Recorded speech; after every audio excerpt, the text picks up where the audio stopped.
welcome back. I am going to do a take on a wing pour, as in angel wings, but I'm going to add some of the satin enamels and hopefully we get like a cloudy type of fluffy wing. We'll see. Alright, pouring medium is Floetrol, and I have mixed 60 grams of Floetrol, which is 2 ounces, with 40 grams of the Artist Loft Flow and 20 grams of that, so 2 to 1 in the white. So 40 grams, 20 grams is 60 grams, and then 60 grams of Floetrol. It's quite thin. I think it's thinner than the US Floetrol. So that's 1 to 1. And then I've got 2 parts Floetrol to 1 part Mont Marte Studio Acrylic. So I've got gold, that one, black, and then this navy is just phthalo blue with a little bit of black mixed in. So it leaves a little mound. So normally I'd use my Mont Marte with my glue and water mix, but I'm trying it with the Floetrol today. I'm just going to get a cup. Which cup will I use? Not sure how much paint I'm going to need. Let's try one of these stripy ones. I'm not going to need it all. So basically what I'm going to do is I'm going to layer the paints in the cup. I'm going to lift up the canvas like that and then pour from here, just in one spot, and it'll kind of do wings or fingerlings. We don't know. We'll see what happens. I'm not quite sure what's going to happen because of the their satin enamel. So we'll see. Let's get started. I want navy to go in first because that will be my last colour. So that'll come out last. A little bit of white. I'm going to see if I can make little layers. Lots of little layers. Black. I might change up each layer because I don't necessarily want the white next to the black on all of them. The gold is a bit thicker than the others. I'm just hesitant to thin it out because you know what happens when you thin out a metallic? It just vanishes. So I'm going to leave it like that and see what happens. Now I'm going to put the gold next to the white this time, and then the black. Oh, see, that's not going to work because now I've got the navy. I don't want navy next to black because you won't even see it. I'll just have to stick to my original way of doing it, really. Doesn't seem to be another way. Now I'm all out of whack. Oh dear.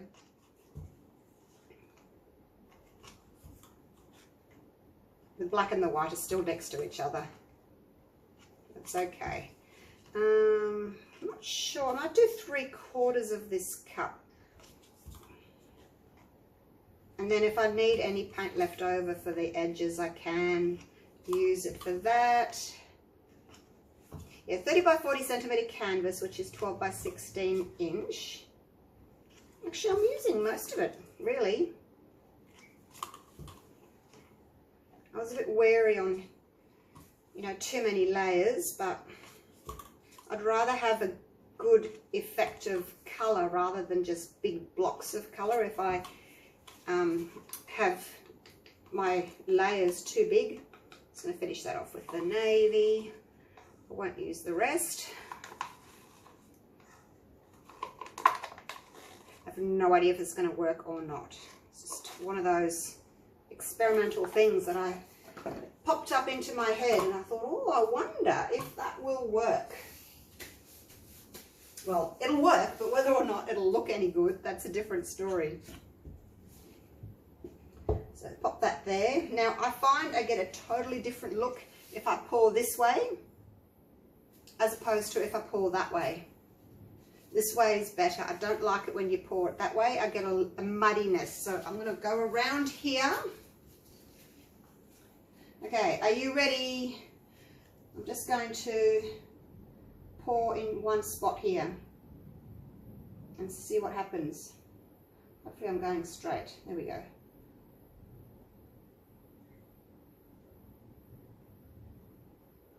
Nice straight.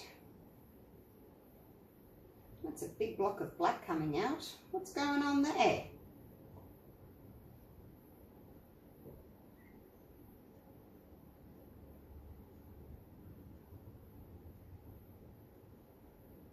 And you can't see the gold. Hopefully I'll finish pouring before the paint gets to the bottom of the canvas and runs off, because I need to stop it.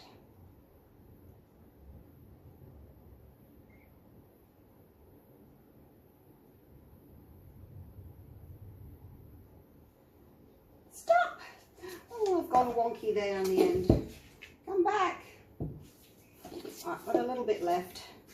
No, I won't use it, because I'll have to tip that off there. Okay, wow. Now let me give that a torch. It's very dark, isn't it?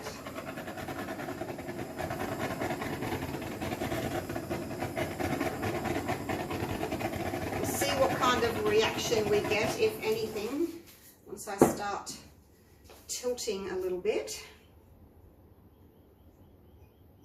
Now I do want to get that top bit off there. So,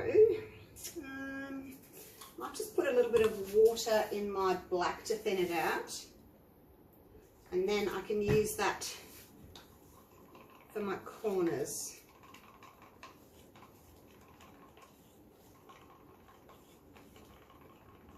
I was forgetting that black is such a strong, powerful colour, and it really takes over.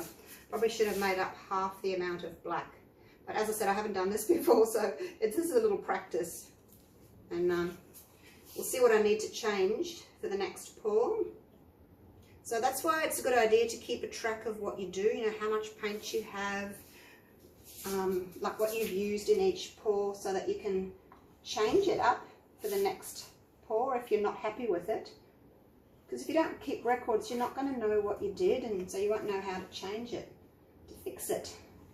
Do you know what I mean? That's what I do anyway, keep a record. I'll keep a little bit of this black just in case I need to fix up any of my sides. If I don't go over the sides, and I've got a little bit of black just to fix the sides up with. Okay, getting some reactions in here. Now, I'm not terribly fussed about keeping the actual wing pattern. Just want to get up to the top first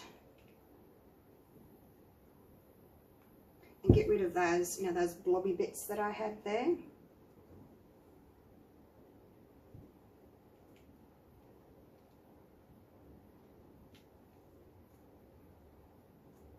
And again, I'm not fussed about going over the edges. I don't mind if there's black there, so we'll see what happens. We'll come back down to the middle and then kind of go off to the side and to the bottom, like so.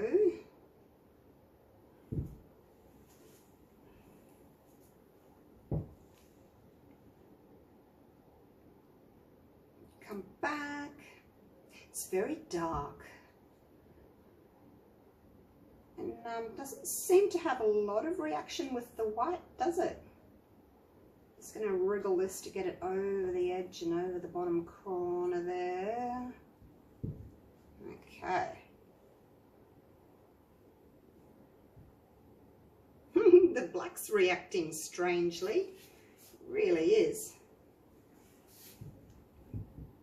So you can see a little bit of the blue that I put in at the first colour that went in was blue. The navy.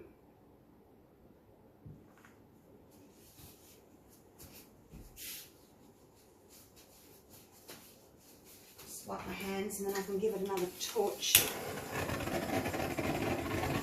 Oh, we're getting lots of little speckles happening.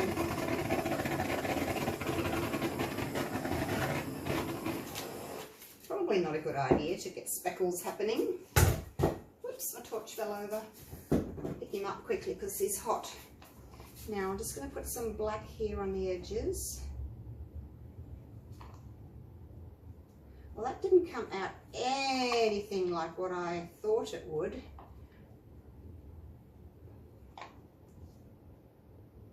Maybe keep the black out. What do you think? Because I've got grey now from the black and the white. Maybe just white, navy, and gold. I don't know. The gold hasn't really made itself known, has it? Not really.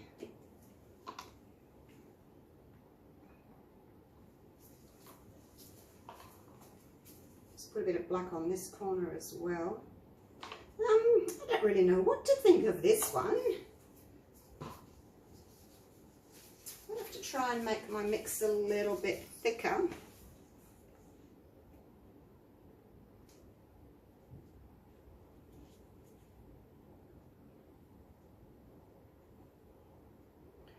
Just going to take some of that off the bottom there.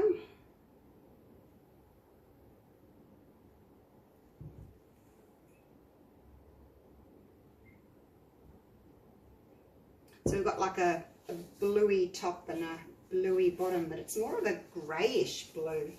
It's quite unusual.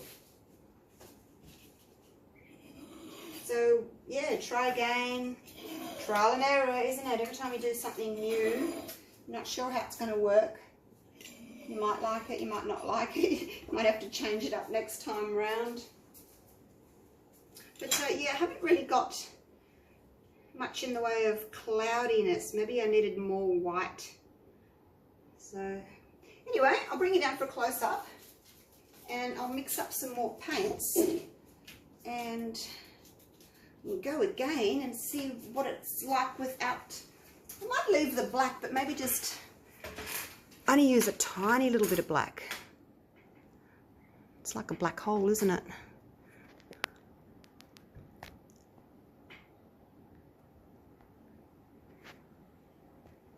Alright, I'm going to take you down for a close-up. Getting a little bit of a reaction up the top there in the white. It's kind of looking a little bit cloudy just here.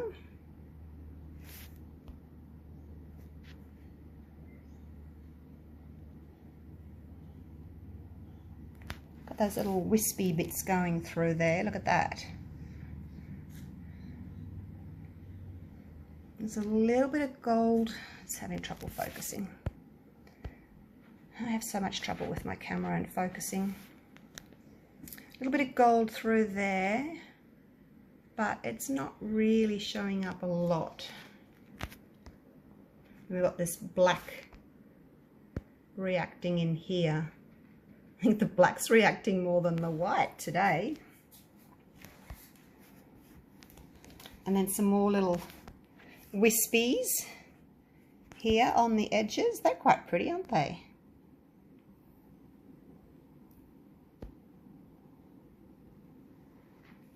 Lots of little wispinesses happening there. Oops. Oh, I need to turn the light off. It's really not good. There we go. See if that's any better. A little bit better. So there you go. Something a little bit different.